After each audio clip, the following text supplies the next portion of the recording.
Running an online business is hard enough without the stress and time consumption of managing hosting. Whether managing one WordPress site or dozens, Kinsta's managed solutions offer speed, enterprise-grade security, and an intuitive dashboard. With 24/7 365 human-only expert support, get peace of mind that your sites stay online, secure, and performing their best. Start today and get your first month free with migrations handled for you. Learn more at kinsta.com/podcast. That's KINSTA.com/podcast.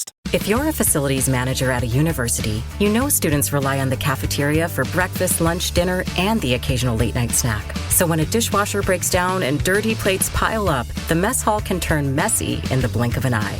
Enter Grainger. With over 1 million industrial-grade products and fast delivery, the product you need now is never far away. So you can turn that dishwasher back into a lean, clean washing machine. Call, click Grainger.com, or just stop by. Grainger, for the ones who get it done.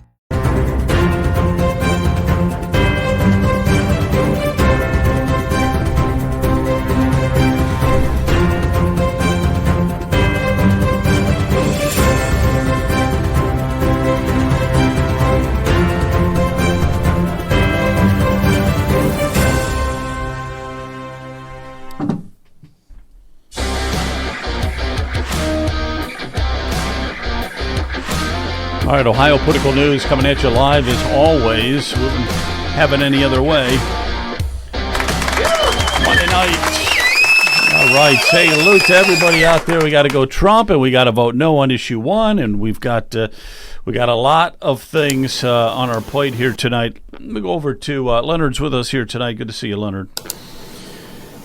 We also Same here, sir. Leonard. Special guest here. We got Trump. Brian, you called. Yeah, Trump. All right, very good. Trump is here with us. I asked him to show up. Yeah. And he did. He's right on cue. Very good. Very good. Great. Good to see you. That. All right. Well, we got to. Boy, it was interesting. Trump was out there at Madison Square Garden. It was kind of like the knockout punch, I think, for this whole rally campaign and everything. Did you guys watch that? Did you watch some of the Madison Square Garden event? I mean, it was a historic event to have him out there like that. I did see someone was writing about comparing the Trump rally to the Nazi fascist rally. I saw that. That's like their that's their they only. They just won't let that go. No, that's all they've got. It's such a pathetic. They're campaigning there with Kamala Harris, commie Kamala Harris. That's all they can do now is that they go after Trump, saying that he's Hitler. Of all the most ridiculous things, who has been more supportive of Israel than Trump? Nobody. So to pin that on him, but I heard they pinned that on Ronald Reagan. They also did that with George Bush, and so they're doing it with. It's just something they resurrect all the time when they have nothing else to go after the guy with. Hey, he's Hitler, so that's just so ridiculous. I did hear, Joe, that Elon Musk was on there. I did watch him. He was on for a few minutes, and it was interesting that they're going to establish another government bureaucracy to ensure efficiencies in government, to eliminate waste. And it's too bad that we've got to establish another entity. I don't know how many people are going to be in that, but we've got to establish an entity to make sure we're running government efficiently. It doesn't make sense to me. So you're going to, as long as it's an efficient organization, you don't want to put together some inefficient, bureaucratic organization to make sure that everything is running smoothly. That would defeat everything. But I'll tell you what. Well, did you say Elon Musk might be heading that up? He'd be the perfect guy. Elon Musk and I can't remember the other gentleman's name. Yes. Yeah, he'd be the perfect guy to be heading that up because. The guy's got $100 billion. Okay, like he's Trump, got $100 billion. This has got to go. Yeah, and efficiency. And Trump and Elon. I mean, their efficiency. You look them up in the dictionary, you see their pictures when it's under efficiency. The federal government today is the most inefficient organization there is. And so Trump's going to come in and he is going to just push everything aside. He's going to be like a bull in a china shop. He is not taking any prisoners. You can kiss the head of the FBI goodbye right now if he wins, which he better win. Yeah, I hope he's already got his bags packed. His bags are packed, and he's got everything ready to go. The head of the Secret Service as well. Merrick Garland's got to go if he can get rid of him. I mean, we can go down the list. Yeah, so all these guys are going to be gone. He's getting rid of them, and he's going to do it fast. And he's not pulling any punches or anything like that. Here's something from that Madison Square Garden. Please welcome our next Commander-in-Chief, my husband, President Donald J. Trump.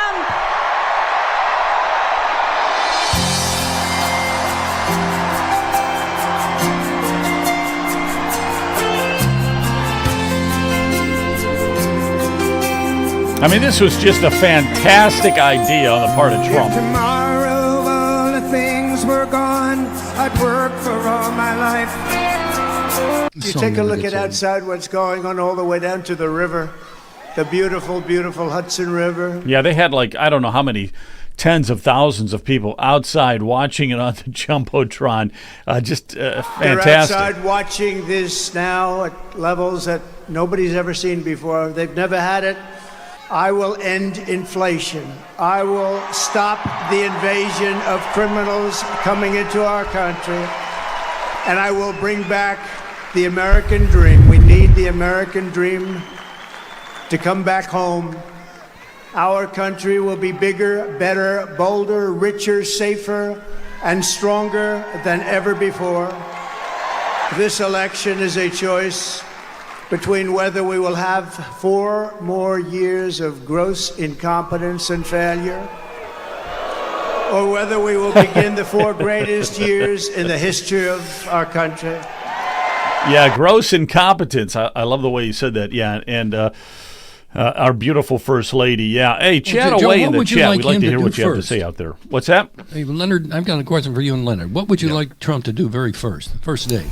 First day. I don't know. Leonard, what's up with you? What do you think? Well, when I look at his list of 20 things that he said he was going to do, some of it is kind of pie in the sky. But he could eventually, at least some of the things that have been that just need to happen immediately with the borders and things like that, I'd like to see him start there just to make sure that he stops the bleeding. So wherever we're bleeding, that needs to stop immediately. Yeah, I'm looking at this. I would want him very first day. Hopefully, he's already got it written, whether it's an executive order or whatever document. I'd like to see him pardon all the January 6th prisoners, get them out of the prison and home, and to somehow compensate them for the injustices of this federal government. That's a good point. I mean, that is wonderful to think of that, and I'm sure that he will. That's got to be one of the first things that Trump will be doing. He's got to pardon all those January 6th. That is so terrible. Yeah, and also pardon Steve Bannon and get Bannon all out of of the prison. other officials that were sent to jail. Right, get them all out of prison.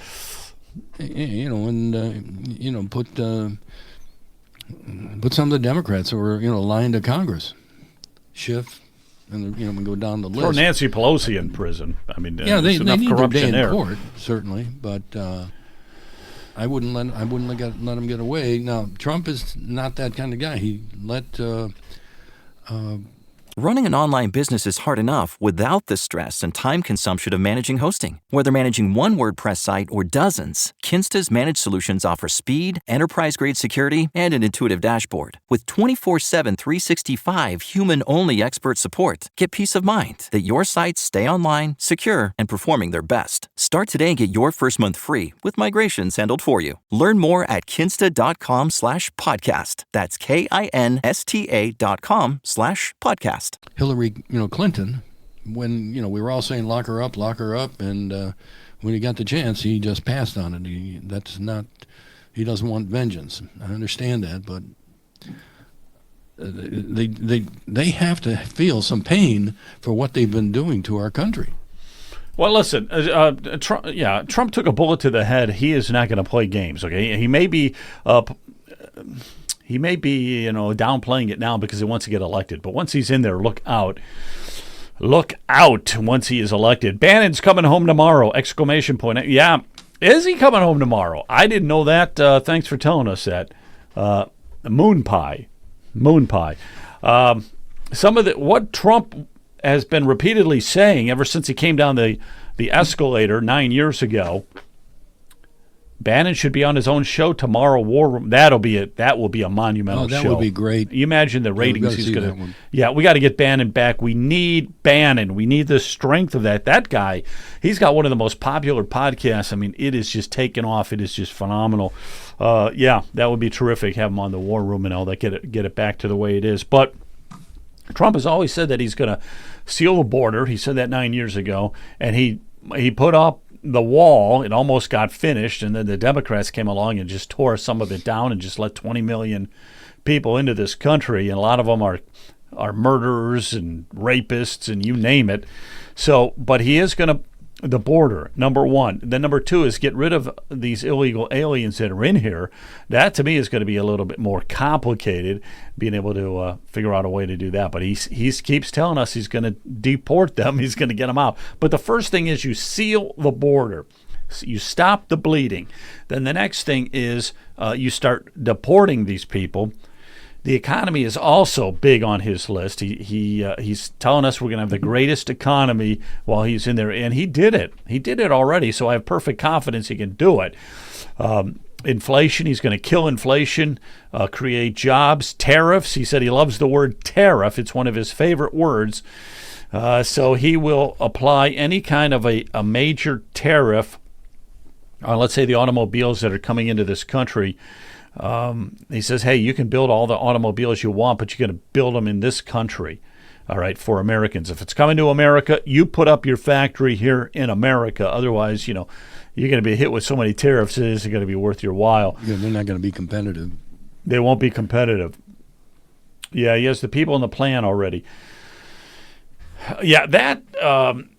So Moon Pie, did you catch Madison Square Garden last night? I think you did. Tell us what you thought of it. I know it's hard to talk with just a few sentences and chat, but what impressed you the most, or who? Maybe who impressed you the most? Anybody else in the chat?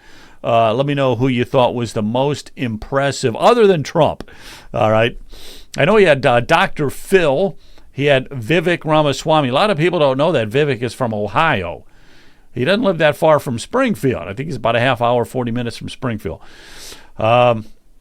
So he was there. A lot of people like that. Hulk Hogan made an appearance. I'm trying to think. It was just very star-studded. He had everybody there. Yeah, you don't miss any of the rallies. Absolutely. Well, let us know who you thought was the most impressive speaker last night. I also saw that you posted there, you said there were 75,000 people outside. Can you imagine that? 75,000 people were outside of Madison Square Garden. So he has no real chance of taking New York, but you don't like Vivek. Okay, well, I don't know. I kind of like him, but you know who... I got rave reviews from Tucker Carlson. I have to listen to that because I didn't catch it. So I'm going to listen back to what Tucker Carlson had to say, but rave reviews on that. And Elon Musk, of course, man, that guy is just phenomenal. That is just phenomenal. How did Vivek make his money? I don't know.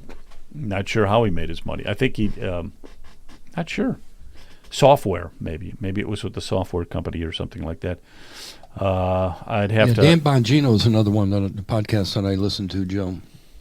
Yeah, Bongino's got maybe Dan Bongino. Yeah, his podcast might be. It's definitely one of the top 5 in the entire country.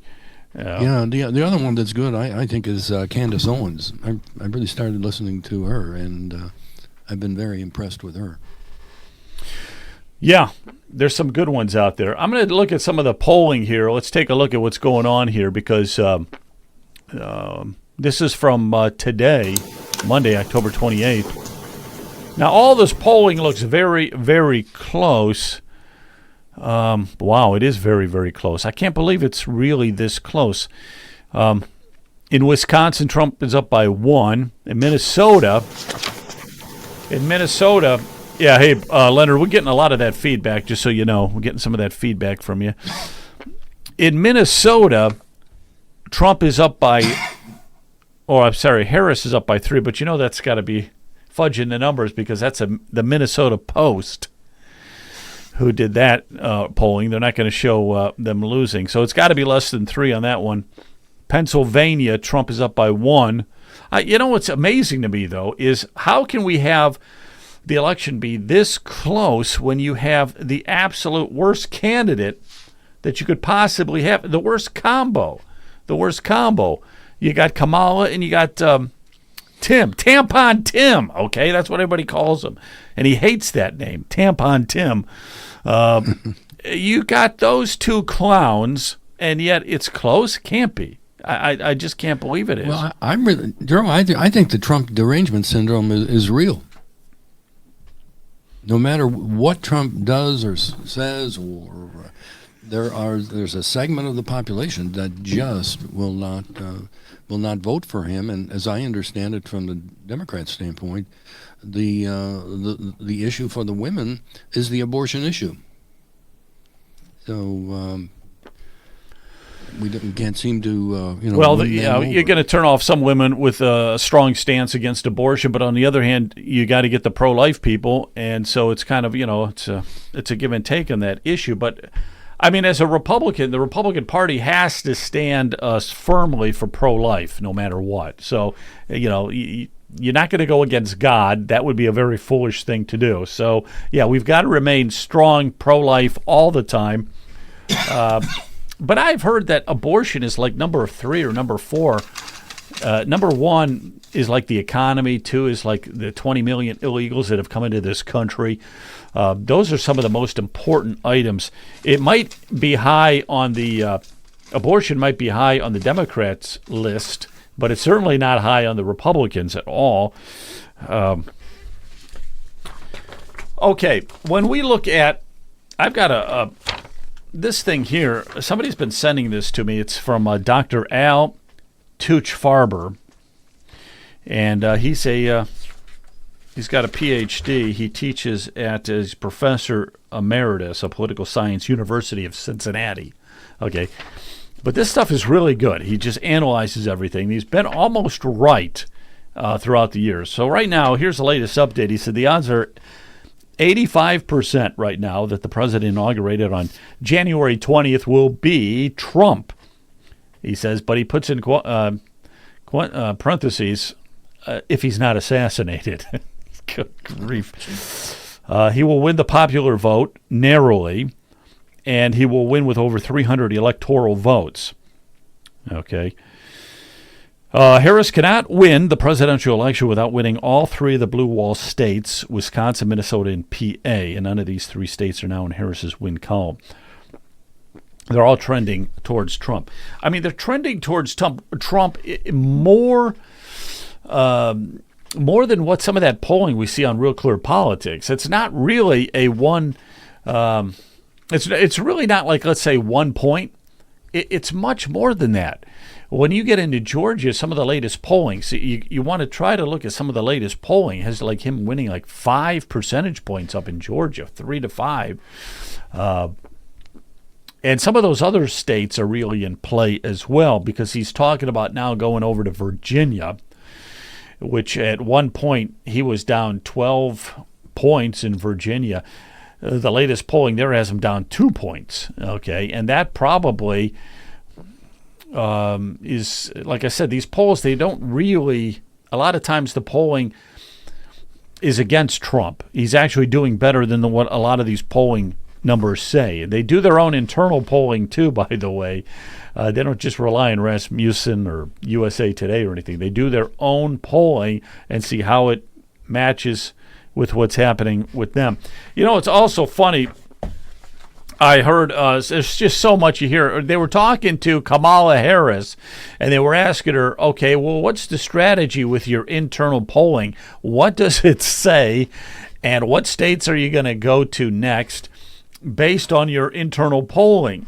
And she just said, well, you want the correct answer? My internal polling is my gut feeling. And I heard that, and it was like, oh, my God, like what an airhead. How could you you have these pollsters, okay, and they are getting paid a lot of money. She has spent $1 billion on her campaign. $1 billion. $1 billion. Yeah, $1 billion. That's what they've outspent Trump on this. And so her internal polling, she's got the best of the best, looking up the numbers, checking this state, that state, and they don't just look at who's winning. They got to look at the breakdown of it. How many Republicans, Democrats, how many independents, what kind of, you can poll Democrats, but are you just polling really strong Democrats? Well, that can lead the poll in one direction. So then you have to have all this information, all this knowledge and everything, and that's what's going to dictate what states you start hitting. And her response was, I'm got my gut feeling. Brian, that's like saying I'm not paying attention to my pollsters or anything. I'm just going to do what I want. That is just, it's mind-boggling. She is by far the worst candidate, the easiest candidate. It's just amazing to me that the percentage of the population throughout the nation that are supporting Camilla and Walz. I don't have a good explanation other than anybody but Trump. I think that may be their thinking, but whether we go into a full-blown communist nation, I think the average citizens are not even thinking about that. I mean, we're all already socialists, but they want to be able to take it another level where you must comply with the federal government. Well, yeah, that's okay with some people. I don't understand it. Yeah, I really have a hard time believing that these polls are as accurate as we're making them out to be. I think that they're oversampling Democrats or so. I can't believe it's that close. Now she has got to take, just so people understand, she has got to take. Well, Minnesota, which she will, but then she's got to take Wisconsin. She has to take Michigan. She has to take PA. If she loses any of those, she's out. But if Trump is going to be campaigning in Virginia, and Virginia is supposed to be a dark blue state for the Democrats, if he were to flip Virginia, he's got it. Okay, he's got it. Another state is New Mexico. It's got 5 electoral votes. He's going to New Mexico, and that's always been a blue state. So he thinks that he can flip it. And New Hampshire, polls have come out of New Hampshire. It's like a dead even, okay? He needs to get to New Hampshire. That's 4 electoral votes. All these little blue states that are supposed to go to Kamala, if he can just grab a couple of them, that could be enough for the election. She just doesn't have a path to 270. And so that's what I'm thinking. All right. This guy here, I just want to read a couple other things from Tooch Farber. Tooch Farber. He's a professor out in Cincinnati, University of Cincinnati. He says, what are some of the driving forces for the 2024 election? Well, half the families cannot balance their monthly budget. And they're blaming Biden and Harris. Yeah, the inflation is just insane. But you know what I found out, and I think we're all figuring this out. When you have inflation, it just drives up everything. It's not just food. It's everything. Everything is driven up. You just don't have that money anymore.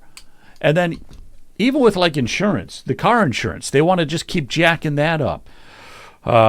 All your utilities, utilities remain a little bit constant, but all the food, anything you buy, clothing, anything, everything is just elevated in price. And then we'll talk about property taxes, in a little bit. But that also, they got to increase property taxes to stay with inflation. I mean, you find out when everything rises like that, there's just no more money. Correct. There's just no more money. People. There's a record number of people that have over $10,000 credit card debt. Yeah. And with 20% interest rates, you're never going to pay that off. People are using it to buy groceries. All right? So if they're using their credit card to buy groceries, they don't have the money to pay for the groceries. How are they going to pay off 20% interest rates that just keeps compounding itself like that? Crazy. Well, Joe, he won't fix inflation. Why not? He's not going to be able to fix that. Why? And the reason why is because the root cause of our problem is the Federal Reserve, and it's something he can't control. So now that we're caught behind a rock and a hard place. That's why all the other countries are stacking up on all the gold and silver, because they know that our currency, that dollar, is pretty much worthless, and you can't fix it with the way we're going. I mean, so they know that, and at some point they'll use that. They'll continue to use that as leverage, and then the U.S. dollar that we think is going to be their world currency is not going to look as good as we think it will. So that's kind of beyond his control. He can only do so much. He can only work with a system that's flawed, and it's unconstitutional from the get-go. So that's just the nature of the beast. Yeah, but Leonard, in listening to the rally, they were talking about this efficiency department, that they were going to be able to reduce spending by $2 trillion. I mean, if they can do that without adding, an extra trillion just for the department, that's got to have some sort of impact, to curtail the spending. I agree with you. The Federal Reserve is a huge driver in it. Well, but it's also you're right, Brian. I got a little bit of confidence in Trump, and I'll tell you why, Leonard. I got a little confidence with Trump because he did it already. He did it already. He did cut inflation. Gas prices were down to $1.84 a gallon. He did it, and he cut the inflation. So I've got hope that he could do it again. He did it once. He could do it again. A lot of this runaway inflation. Look at how much they're spending the budget. They're constantly $1 trillion here, $1 trillion there. I mean, that's what's driving that inflation, right? So if he can start cutting those trillions out, he could make some headway. The problem with our system, Joe, we're basically living on fiat money, which is basically being able to print money at a whim. So we have nothing backing that currency. So what you may perceive as a reduction in what we would call inflation, or that's all driven by the fact that we are potentially, all we're doing now is printing money to make up for the differences we can't make up for. But at some point, you can't sustain that. And the Federal Reserve knows that. And so eventually we'll end up collapsing the whole financial system because you can't get out of it. There's no way they can fix it. All right, let me ask you Joe, a question. Do you think that the Democrats and the deep state, when Trump gets in there, they would actually destroy the economy just to make a point? Well, they're going to. They don't care about the average citizen, but I think they would somehow tank the whole economy while Trump's in office. They might, but I guarantee you they will tank the economy if Trump doesn't get in. That would be their game plan with Kamala. It's really the globalists. Who is running the country these days? Let me ask you the guys this, seriously. Who's running the country right now? It ain't Joe Biden. People haven't even seen Joe Biden for like the last 3 days. They don't even know where he's at. And it ain't Kamala Harris, because Kamala, it's probably It's a group of globalists, and Barry Soetoro is front and center there. I don't know if he's the number one man, but he's part of that group. Well, okay, so, but the question is, this has got to be the question on everybody's mind: who's running the country? Because if Biden is, and he's got dementia. He's got advanced dementia. That's why they kicked him out. They kicked him out, and they said, okay, we're going to throw Kamala in. And boy, he's ticked. He is ticked at Kamala. And you know what? The Kamala campaign does not want him helping. I don't know if you guys heard this or not, but he has asked to do some of the campaigning in like Pennsylvania and some of these swing states, because he says he's a Rust Belt guy. Yeah, I'd keep him away too. And they told him, "You stay away, stay away. Go back to the beach, go back swimming, do whatever you want, Joe. But you're not going to help Kamala with this campaign." That's another stab in the back to that guy. That's twice now they've done it to him. But here's the other thing too. He has risen to the top, Biden has, by the same forces that have just said to him now, "Get out of here." You know, the media has always backed him up. These globalists or whatever, they use you to get your agenda. When you're not valuable anymore, get out of here. So they threw him under the bus twice. And you know what was interesting is they didn't want Kamala Harris. Democratic Party wanted to go with probably Gretchen Whitmer or Gavin Newsom or somebody like that. But they were forced. Black Lives Matter. Black Lives Matter forced them into that. Because they said if you don't, they consider her a black woman, even though she's really technically is not black. But they wanted her in there. She's the VP. She looks like she's black. She's a woman of color. You're going to put her in there. There was a lot of tension. And Black Lives Matter was kind of like saying, we can disrupt this whole presidential run and make it horrible for you guys. So they decided that was one of the factors in them going with her. But and Barack Obama, a.k.a. Barry Soetoro, he called out the black men for not voting for a black woman, and that didn't go over very well in the black community. Right. It wasn't going over very well at all. His inauguration was a bit strange. Makes one wonder if you know. Well, his inauguration, if you're talking about back in 2020, there was so much cheating going on. They keep finding more cheating. There was so much ballot harvesting. It's off the charts. And think about it. If you remember, I think it was down like 600,000 votes in PA. Everybody goes to bed. You wake up the next morning and, we found 601,000 votes, all for Joe Biden. And nobody's questioning this. There is so much scam going on. And that's what scares me about these polls. I think Trump is winning in way above what the polls are saying. But if they are going to ballot harvest and cheat in these swing states, they've got to make it look like it's close so that if she just eggs out a victory or something, it looks more, realistic. That's what I'm afraid of. But this polling stuff should not be close. Let's take a look here for a minute at... let's go over to here. This is Polymarket. This is the betting market right here. So right now the betting market, and this I think is pretty reliable because these are people putting their money on the line here. They got 66% for Trump, 34% for Kamala. And this is the way the map is shaping up right now. So if you go to PA, it's got Trump winning PA 61% of the voting of the betting market. 61% says Trump's going to pull out PA. North Carolina, is that the popular 71%. Vote, Joe? 66%? What's that?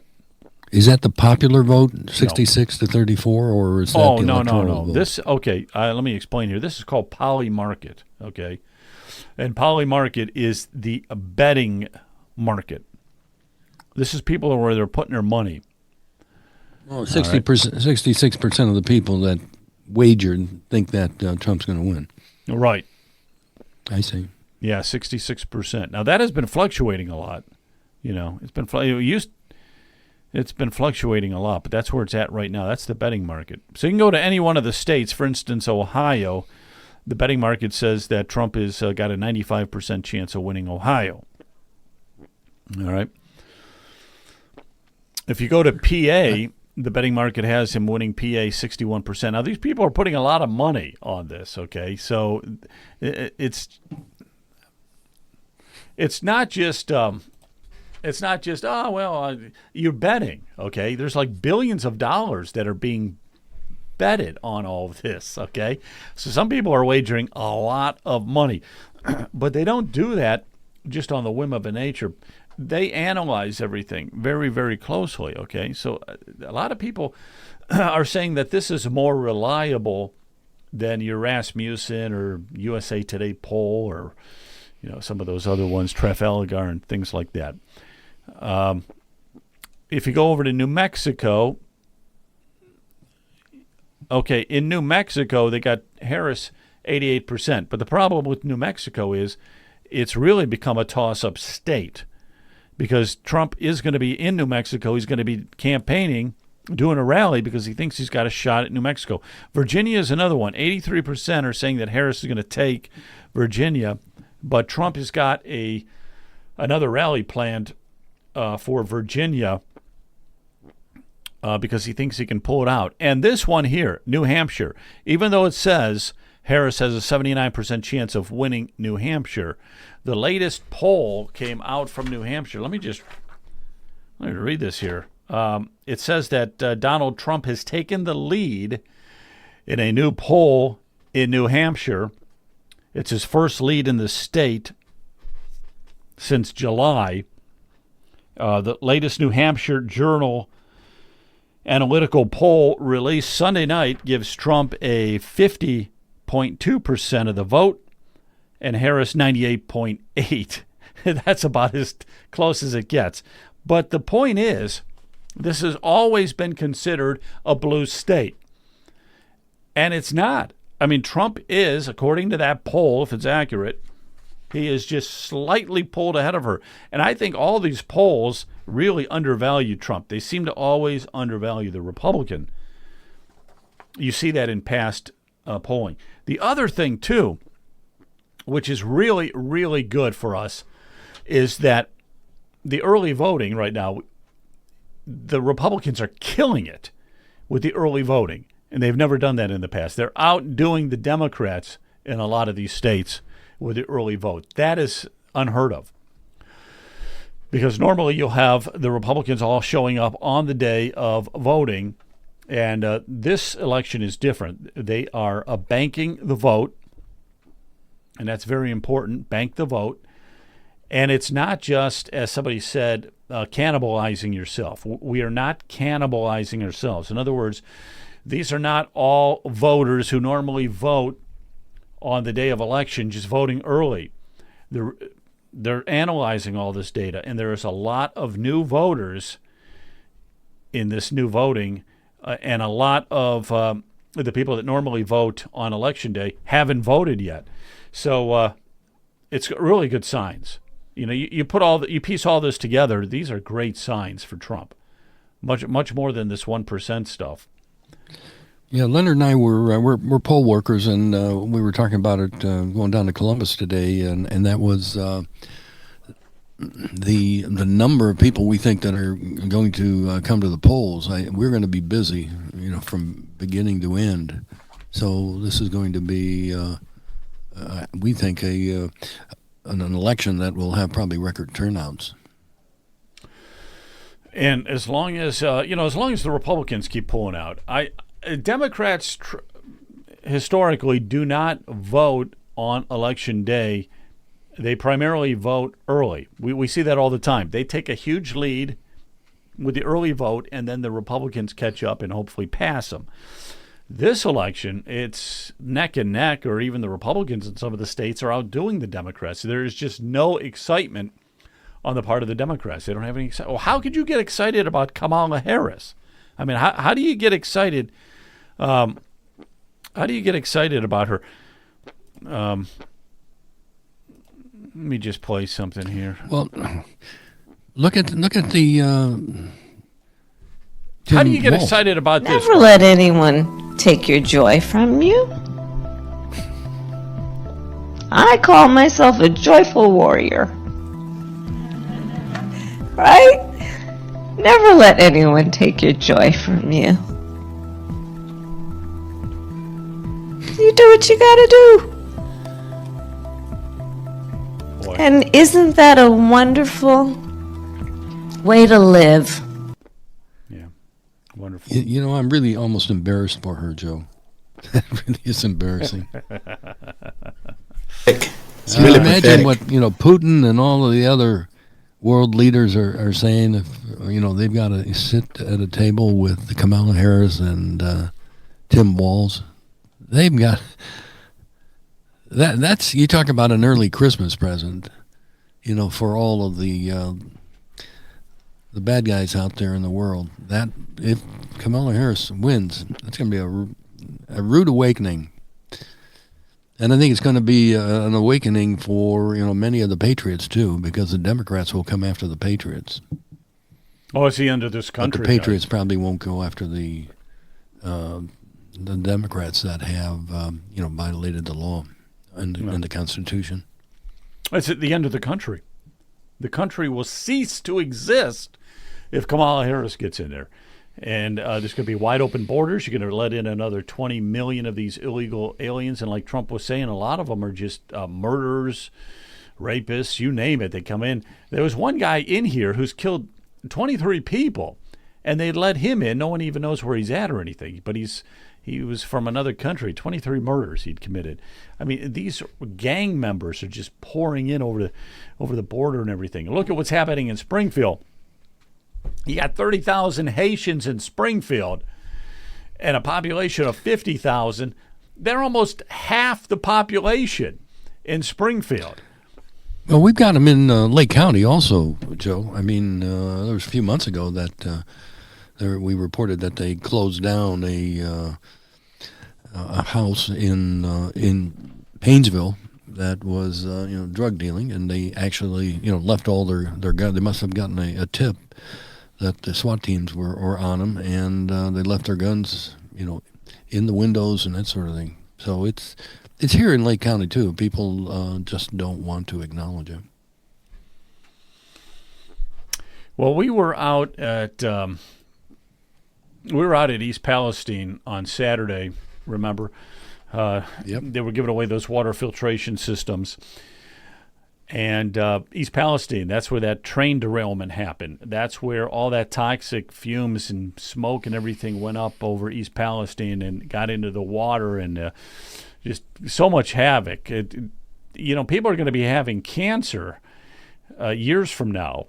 And maybe they don't have it now, but it'll probably develop. That water, a lot of it was polluted and everything from that toxic chemical waste and everything. It was just a complete disaster. So we were out there. But I got, who else? This is kind of funny. This is Rudy Giuliani speaking at the event, Madison Square Garden event. Let me just... Remember New Palestine? Remember New Palestine? Brian, do you remember New Palestine? Do you remember New Palestine? I think it was East Palestine, but... When they had the subway derailment? Remember in New Palestine when they had the subway derailed? Do you remember that? The subway derailment? No, gee, I didn't know they had a subway. Wow. I don't know. Got a little Remember New Palestine? Remember New Palestine when they had the subway derailment? The subway derailment. You got to remember that. Place was horrible. People are still dying. He went there. I went there. I did my television show from there. It took Biden a year to go there because those people are deplorables. He's right. He is right. He is right. He was having a good time. The city, though, it's East Palestine. Yeah, East Palestine, and it wasn't a subway. They don't have any subways, unless he's talking about the sandwich shop. They don't have any subways. Well, Joe, I did. I asked when I was down there. I asked, "Is it East Palestine or is it East Palestine?" And the gentleman that owned the McDonald's there, he said, "Well, it's either one." So there's no either one, right? No absolute answer to that question. Right, but I just thought it was kind of funny. So he was talking about that. Rudy Giuliani was talking about that and everything. So, hey, let's switch gears here for a minute and talk just for a minute about issue 1. Then we'll get into some of the property tax. But you guys, we got to make sure that everybody votes no on issue 1. They got the bus out and about. Stop the gerrymandering. Vote no on issue 1. Got to vote no on issue 1. I also, it's amazing, but we have that radical plain dealer on Cleveland.com, and they were talking about this. I just got to comment on this again because this is This is their podcast. They do a podcast, all right? They do a podcast, and it is just so blatantly liberal and Democrat leaning, okay? So this is from the editorial board, too, this Chris Quinn guy. He's from the editorial board. So you would think that there would be some sort of semblance of neutrality, right? And it isn't. It's the Cleveland.com Plain Dealer. They lean so far to the left. If they leaned any more, they'd fall off the side of the earth, okay? It is just so leftist. It is a loony newspaper. But here's some of what they Ohio Secretary of State Frank LaRose tried another tactic to get his lies about issue. He tried. I got to stop this every so often so you understand. This guy, Chris Quinn, Frank LaRose, in his lies about issue 1. One before the voters, but one Northeast Ohio mayor refused to participate. Laura, who saw through LaRose's ruse? This is University Heights Mayor Michael Dillon Brennan. And he says, Frank LaRose asked us to put his information on our website with the link to the Secretary of State's website all about issue 1. He said that's nothing more than a thinly veiled attempt to recruit local officials into helping him spread Republican propaganda against issue 1. Republican propaganda against issue 1. And they found one. They found, this screwball mayor from University Heights, which is right down the road from where I live, literally. I mean, it's a mile that way. So I don't even know who the mayor is, and it's a small community. What do they got? They're wedged between Beechwood and Cleveland Heights, and they're like 12,000 people. So he's a mayor there. Who the hell cares what he says? I don't care what he says. He's one guy. Right. And it was just a little shrimpy little town community. So who cares? But the Plain Dealer, they got to scour it, and they found one mayor who is saying, thumbs down to this whole issue 1. So that's who they got to talk about. But hear the rhetoric. Listen a little bit more. Because remember, LaRose's ballot summary language for issue 1 is misleading at best, lies at worst. Okay, the ballot language they're using is misleading, and it is lies. The ballot language. There's nothing but lies. And LaRose shot back that this criticism is nonsensical. And I love that he's got this match going between him because he's saying, he shouldn't use his office for political purposes. Yeah, right. When it's like, okay, Frank LaRose, that's all you've done with the Secretary of State's office since you got in there. You've made it harder to vote. You've sided with Republicans on every possible issue that's ever come before you. And with this one, okay, so he's made it harder to vote. You know what he's asked? He's asked that you show an ID. You would think that they would at least give him credit for that. You got to show an ID. That's it. You have to show an ID. Oh, he's making it so hard for people to... I can't even buy that non-alcohol beer. I have to... Well, it's not because they don't believe that I'm 21, but it's like, if I'm at a self-serve register or something like that, you gotta show an ID no matter what. All right, you gotta show an ID no matter what, except to vote. That's making it too hard for people to show an ID. Issue 1, it is to keep the Republican supermajority. That's what his goal. See how biased they are, though. The supermajority. Issue 1. If it's only the reason that you got to vote yes is because the Republicans, all they want is a supermajority in Ohio, a supermajority. Hey, Joe, talking about that supermajority, what has that supermajority done with their supermajority? Not much. They've destroyed. They've sided Ohio. with the Democrats. They have destroyed Ohio. I knew you were going to say that, Brian. Yeah. Well, I mean, I'm just asking the question. They keep talking about supermajority. And I've asked the question, several times, if we had every elected office held by Republicans, would anything change in the state? No. I'm not sure, many people have visions of what they really want the state to be. So the leadership is somewhat questionable.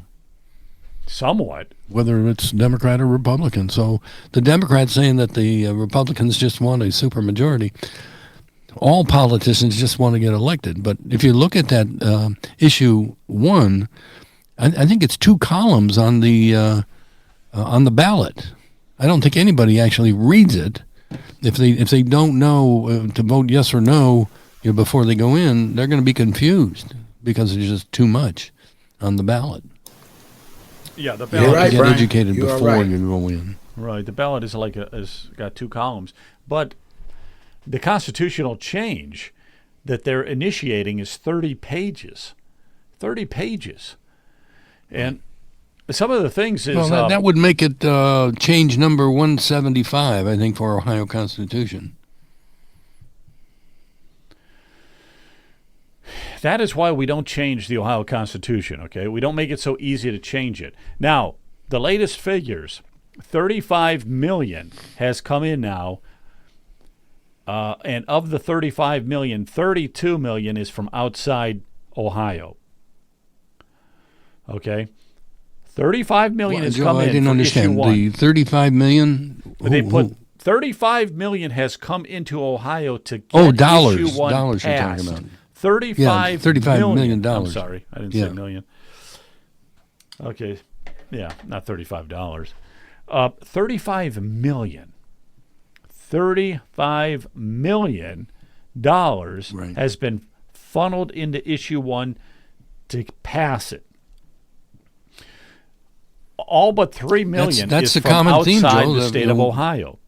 But that's what they did with the abortion issue. It was all, outside money.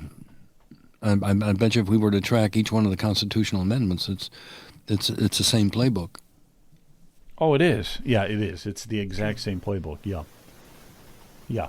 It's the exact same playbook. So, 35 million is being funneled, is what they're spending on issue 1. Now, think about this a minute, okay? So the Democrats are spending $35 million so far on issue 1 to get it passed. Why? Because they want fair maps. All right? Do you believe that for a minute? No. They're raising $35 million for this issue just so that we have fair maps, okay? That's what they're telling us. Now, if you believe that, go take a long walk off a short Lake Erie pier, and hopefully the carp won't eat you or something. But, yeah, they're spending $35 million on this one issue because they want to create and gerrymander maps that are just going to benefit the Democrats, like you would not believe. And if you read any of the 30 pages of the constitutional amendment change, things are in there that they cannot be challenged in court. They cannot be challenged in court. Right. And so they're not accountable to the people. They're not accountable to the people. They also have an unlimited budget, a minimum $7 million, according to that. What do you need at least $7 million budget? You're just drawing maps. Also, if they want to have a pay raise, they just have to vote on it. They did this in Michigan, all right? And it's destroyed the state of Michigan. And they're trying now to undo it in Michigan. Let's not let it happen, please. Vote no on issue 1, vote no on issue 1. Don't let it happen. But what they did in Michigan just recently, because they had to actually do some work, some extra work, they all voted themselves a pay increase. So they started off at $39,000. Okay, so that was their salary for the year, $39,000. I know it's not much, but they don't do much. Now they just all giving themselves a pay raise to $60,000 because they actually had to do some work. 39 to 60, wow. 39 to 60, yeah, for a job that is extremely part-time. Yeah, and it's just going to keep going up. They have all the power. This is insanity, okay? This is why your constitutional amendment, the Ohio Constitution, cannot be so easily changed. And we were trying to get it to 60%. If you know who you blame on this? You were just talking about at the Uniparty. You know who you blame? Jason Stevens. People. You blame Jason Stevens. Stevens, remember? He is the Speaker of the House for Ohio. Mm-hmm. He's one of the Blue 22. Remember those culprits? Yes. The Blue 22. Yeah. Okay, so he's the kingpin of the Blue 22. He is the one who has delayed fighting this, and he's really set us back. He has allowed the Democrats to come in here and do all this. He is really working for the Democrats. Right. And that tells you, you'd say the Republicans have weak leadership. This guy's in charge, and he's really a Democrat. As a matter of fact, he was elected as the Republican Speaker of the House, but he was elected because all the Democrats voted for him. All the Democrats voted for him. That's what happens in Lake County also, Joe. We've got Democrats, because they want to get elected, they have to run as a Republican in Lake County to have a chance to vote, so they just switch parties, is what they do. And then you have, Republican leaders in Lake County that are supporting the Democrats. Then that's got to stop. So we're no different locally. That has got to stop. That has got to stop. And the MAGA movement isn't going to put up with that, okay? Your DeWines, your Governor Tafts, your Governor Kasich's, your Rob Portman senators, and we can go on down the line, all these rhinos, all right? That ain't going to cut it anymore in Ohio. It just doesn't cut it anymore. This is a MAGA movement, okay? It's a MAGA movement, and we want good, strong, America First policies, conservative policies. That's what this whole movement is about. And I was reading the Elyria Chronicle Telegram right on the front page of the Elyria Chronicle Telegram, that ex-governor of Ohio, Bob Taft, now that's going back a few years. You know who he just endorsed? Sherrod Brown. So he was the Republican governor, Taft. May have been even a relative of the original Taft. But he's just come out and said that he is endorsing, over Bernie Moreno, he's endorsing Sherrod Brown. Now, if that I guess we rest our case, right? Is that enough it's to just send? that's it. You nailed it. Send shivers up and down your spine. Yeah. So there's a lot of house cleaning. We don't have to just clean Congress. We got to clean Ohio. Right. We got to start cleaning big time. Or there may be another party that comes to the forefront. I mean, people may switch over to just being an independent, because the Republicans, we're not really sure what they stand for anymore. Well, yeah, I guess you could do that, but the independents don't really win anything. Here's Bernie. Yeah, government that works for them, that's in the background, lets them live a good life. You enjoy your family, which is what it's all about. The building blocks of every society is a strong family, and that's what these events promote. Absolutely, yeah. We've been talking about that a lot, man. Strong family. When you destroy families, babies, and morality, the society collapses. Look, you see a mom there, a dad hanging out, enjoying good music, good food, good camaraderie. This is what they want to take away from us. They want us to all be dependent on the government, live in some big city, drive a scooter to work, on our electric car, go, no gas stoves. These are the people who want to ban everything that we like in life. We're not going to let them do that. No, we ain't going to let them do it. Yeah, He's Bernie's a great guy. Right. He's a great guy. You're right. Yeah. A great guy. And the latest polling, I was surprised, but Sherrod Brown is up by like 1 point. I thought Bernie had eclipsed him. But we'll see. I still don't think that polling is as accurate as it's supposed to be. I think Bernie's got it. I mean, you listen to some of the national people, you listen to some of the other pundits out there, they're talking about Bernie Moreno taking Ohio. So that, let me just mention this too. November 5th, which is what? What is November 5th, guys? It's election night, okay?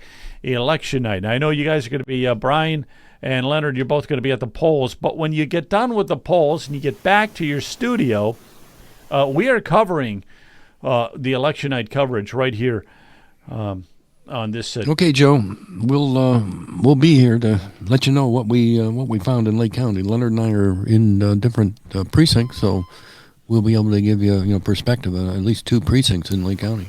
Yeah, well, that'll be good. And as soon as the polls close, get back to your studio, because we'll need updates, and we're gonna have the best coverage of Ohio politics, because we're gonna be covering stuff that the other networks won't cover, because all they're gonna cover are the Senate, Bernie Moreno and Sherrod Brown, or they're gonna cover Trump, and Kamala, those types of races.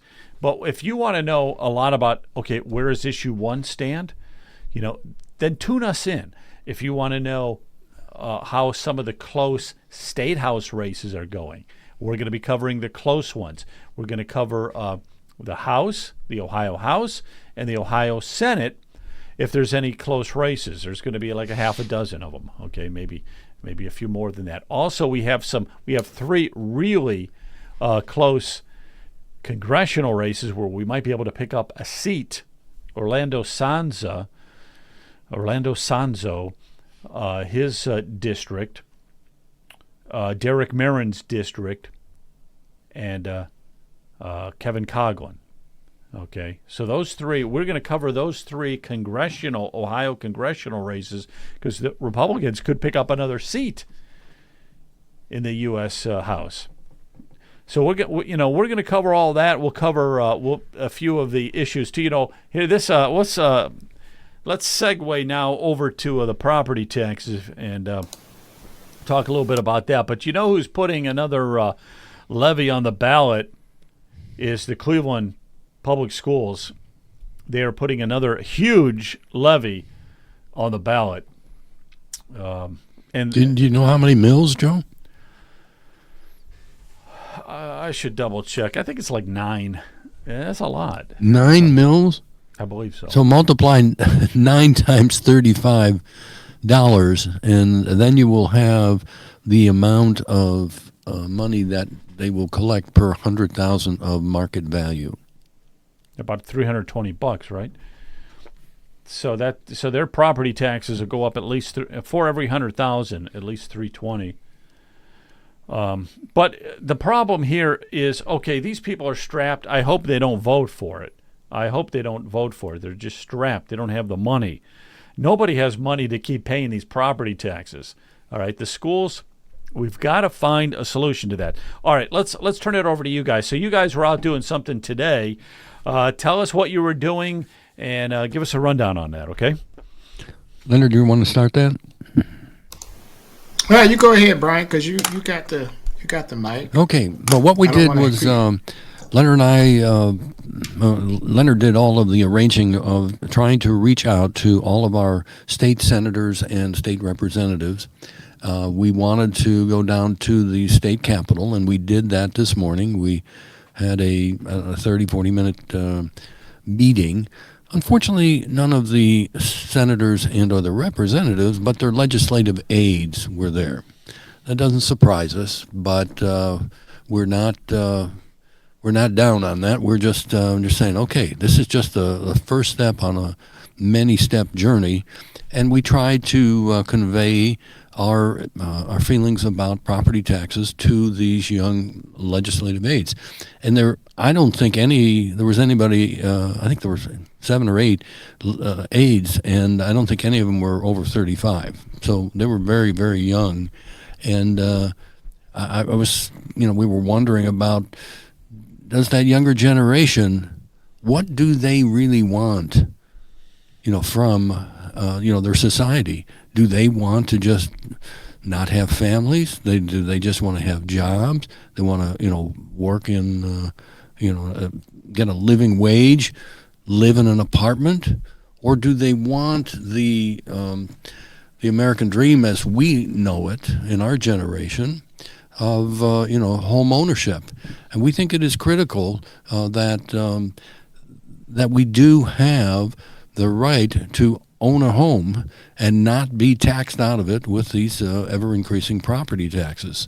Now, we did record the meeting, and we will put the video of the meeting on Lobbyists for Citizens tomorrow.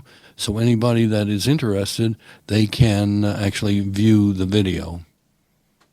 You know what you should have did, Brian? You should have asked how many of those aides own a home. How many of them own a home, are a homeowner? Because if they're not, then they shouldn't have even been there. Well, that certainly would be an interesting question. Leonard and I were debating. It would be nice to have some type of informal poll for the let's say the under 40 crowd. What are they really expecting from their country? What do they want their country to look like? We did ask that question of the aides to ask the state representatives and the senators, what is their vision for the state of Ohio? Do they want home ownership, or do they want us to be a state of renters? And if you want to see a country in Europe, you should take a look at Germany. Most of those people are just renting an apartment in a high rise, and they're only a few minutes away from a train that will take them to their work, which was no more than 5 or 10 miles. So the whole society of the suburban living, getting into a gas guzzling car and driving over 60 miles to work, the globalists don't want that.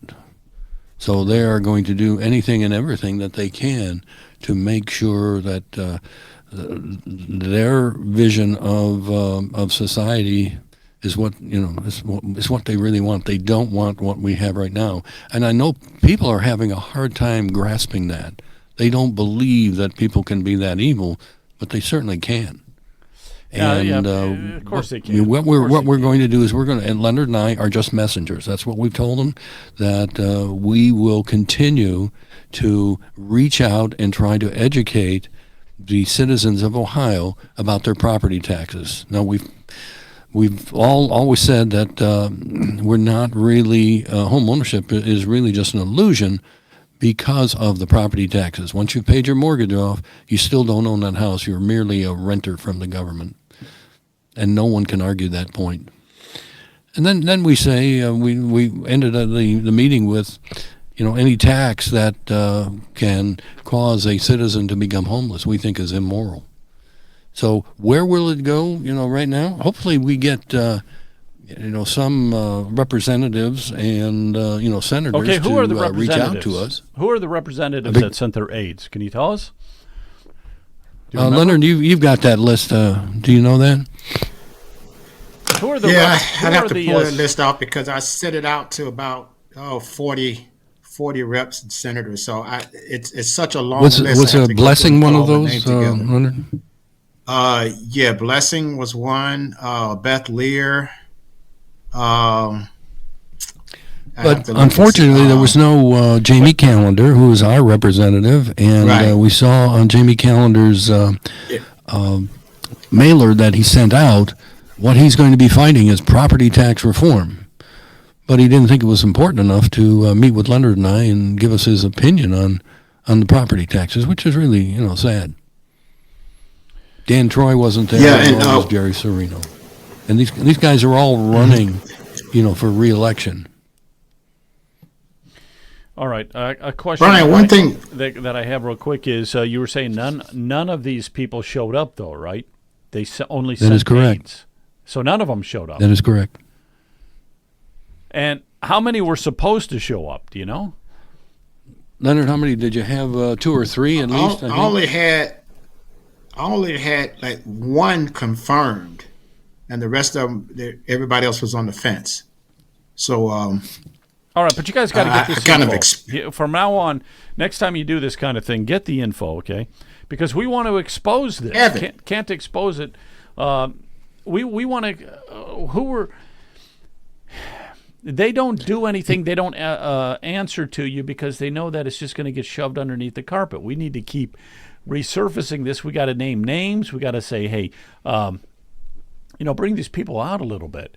Yeah, we have no problem with that, Joe. No problem at all. And we've got the list. Leonard did a good job, of the list, and we'll put that out. And it's really sad that they won't.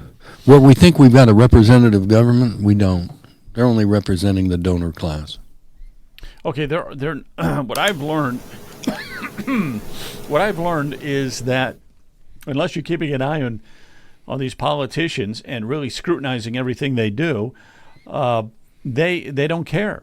They won't care. Correct. So what you guys are doing, boom, they will start to care after a while. Okay, I mean that's the key, activism. We have to get everybody involved in this property tax scheme that's out there because the property taxes we're all going to be living in the poorhouse pretty soon if these property taxes continue to rise. We cannot continue to pay property taxes. So what did Brian and Leonard tell the aides when the aides said, well, we need property taxes? Well, what did you guys say? We couldn't even get them to talk. We were the ones doing all the talking, and we couldn't pull out.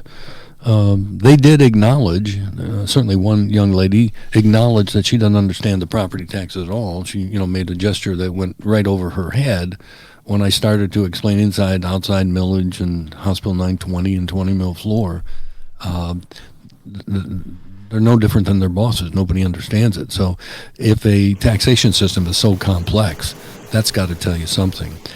But we did ask them to ask the legislators.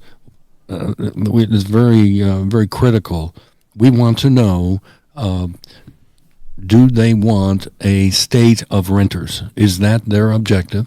The other thing that we were bringing to light was that there are no checks and balances in the county when taxing authorities continue to pull money out of the county, from the people. And there's no entity that can say, no, you're collecting too much money, you've got too much in your rainy day fund. Excuse me. Then I also brought up the fact that, in my opinion, the 20 mil floor really is unconstitutional. Hang on a but second, I did Brian, bring up the fact that in the Ohio Constitution it talks about 10 mil limitation on inside millage. But there is a phrase in there that allows the legislators to treat outside millage as inside millage. And I say, if it's treated like inside millage, it's inside millage, and that's a violation, and that's a deception played on the citizens. Just like joint vocational schools, we mentioned that. You can collect up to 2.0 mils, and it's not subject to House Bill 920. So like inside millage, as the property values increase, the joint vocational schools will get an automatic increase without a vote of the people. 2025 in Lake County will be a day of reckoning for a lot of these people. Yeah, when they get that. You're right, Brian. Yeah, when they get their property tax bills. Okay, but I guess real quick, forget about the aides because they don't understand, and the representatives didn't bother to show up. That doesn't sound good. But what is the plan? Tell me the plan. If we're going to get rid of property taxes, how are we funding? I'm not too worried about the schools, but let's say, how are we funding the others? It's probably going to have to be a citizens-led initiative. But the problem with that, you've got to collect 500,000 signatures, and it's probably going to cost you $1 million or more, just to pull that off.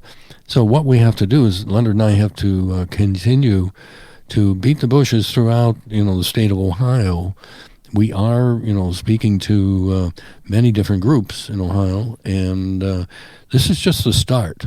We don't feel that we're not down or anything because of this meeting didn't go our way. It is something that we can educate the citizens of the state of Ohio. This is how you're being treated by the legislators. So if you're not liking the way you're being treated, you need to vote them out of office.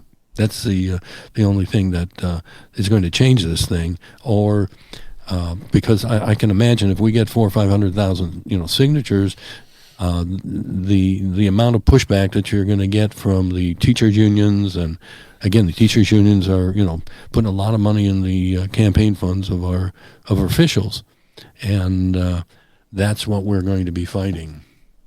But we did mention to them that you may want to take a look at replacing local property taxes, which is accumulating about $10-11 million, or $1 billion rather, in the state, and replace it with a sales tax.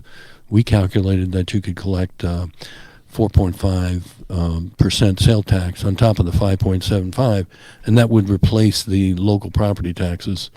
So it's not eliminating taxes altogether, but with 60 to 70% of your taxes going to schools, that would be a major hurdle of to get over that, and then we start plugging away. Leonard and I make no and we have no illusion that we're going to do it in our lifetime. But we're trying to do it for those the age group of the legislative aides. Yeah, Brian. And when we mentioned that to them, we're fighting for them, and this is not necessarily for our generation. Although we would love to be able to do it for our generation, it's going to take a lot of arm twisting and that sort of thing. You're right, Brian. Get the legislators to think about it. All right. Okay. Well, one last thing though, we have to do it in this generation, guys. This is something that needs to be done on God's soon. time, not ours. Well, yeah, you can't work on your schedule. You have to work on God's schedule, because we're just messengers. God controls the outcome of the situation. We're just called to be obedient to what we are supposed to do. So I'm not worried about the outcome. Let me jump in here, Joe. Here's something that we can do in our generation. A legislative aide, a couple of weeks ago when we were on the phone with them, they told us that last year there were 900 property tax levies on the ballot. Of that 900, 880 were passed. So the problem that we have is that people continue to pass these levies. So what we can do in our lifetime, and do it immediately, is don't vote for another levy, ever, until the politicians recognize that we're not going to accept it anymore.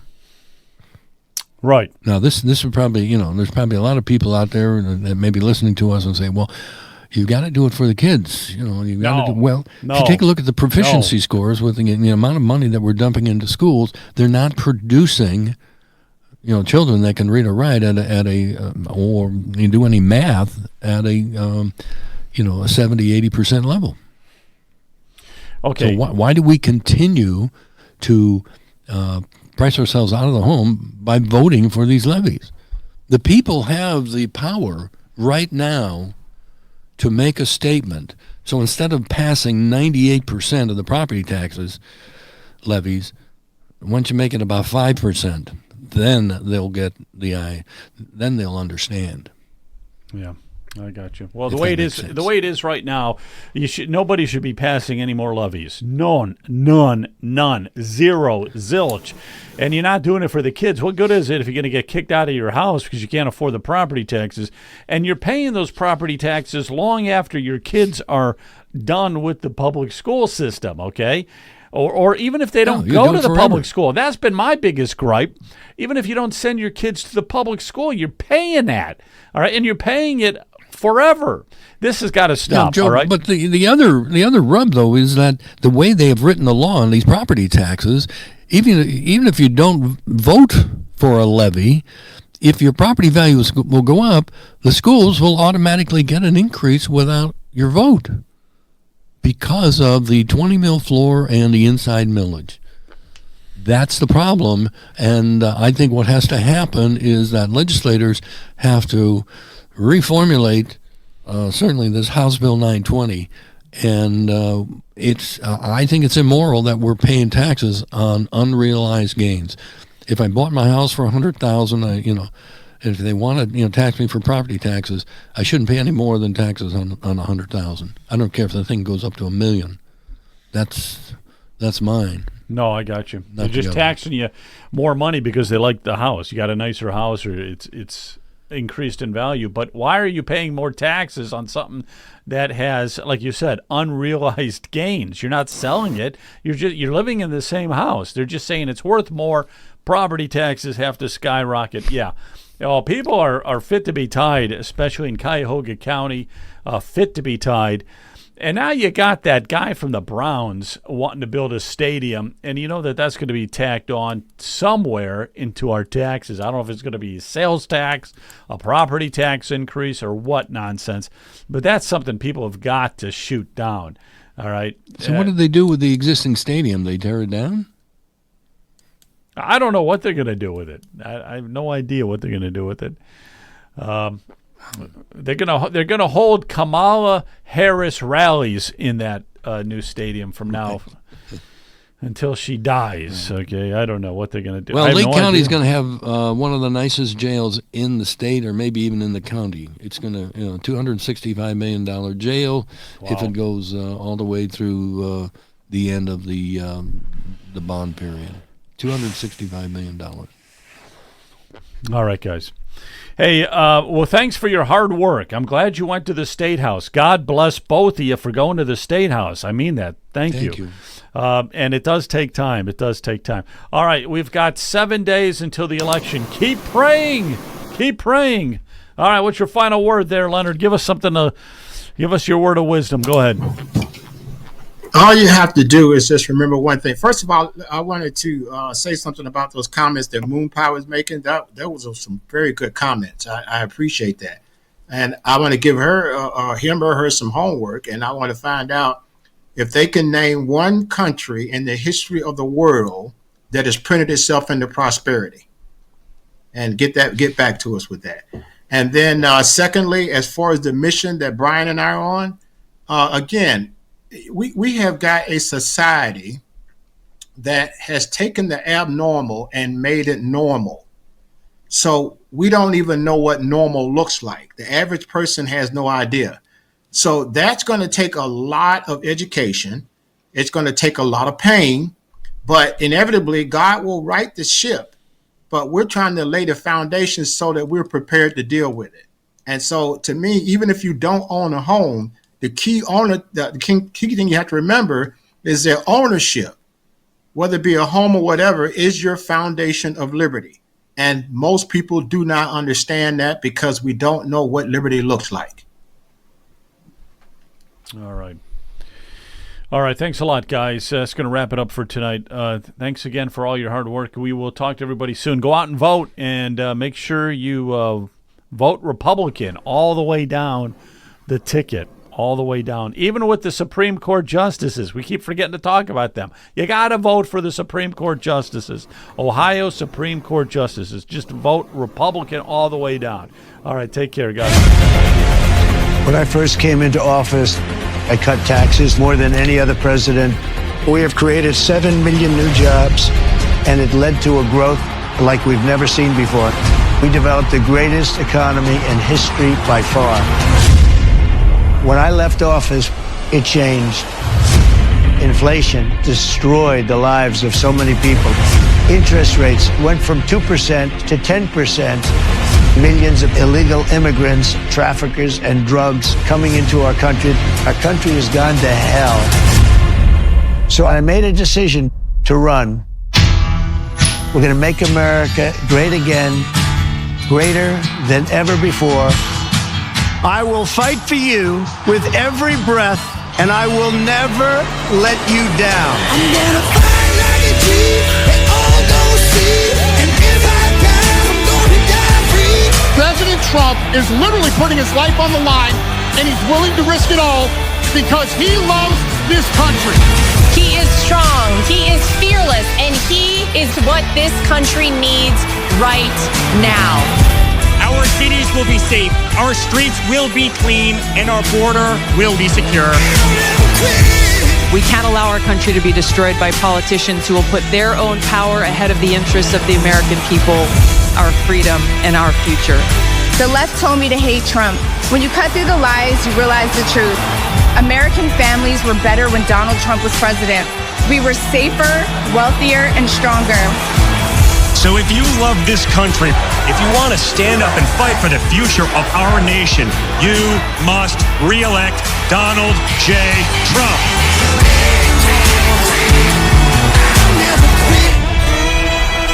I'm Donald J. Trump, and I approve this message.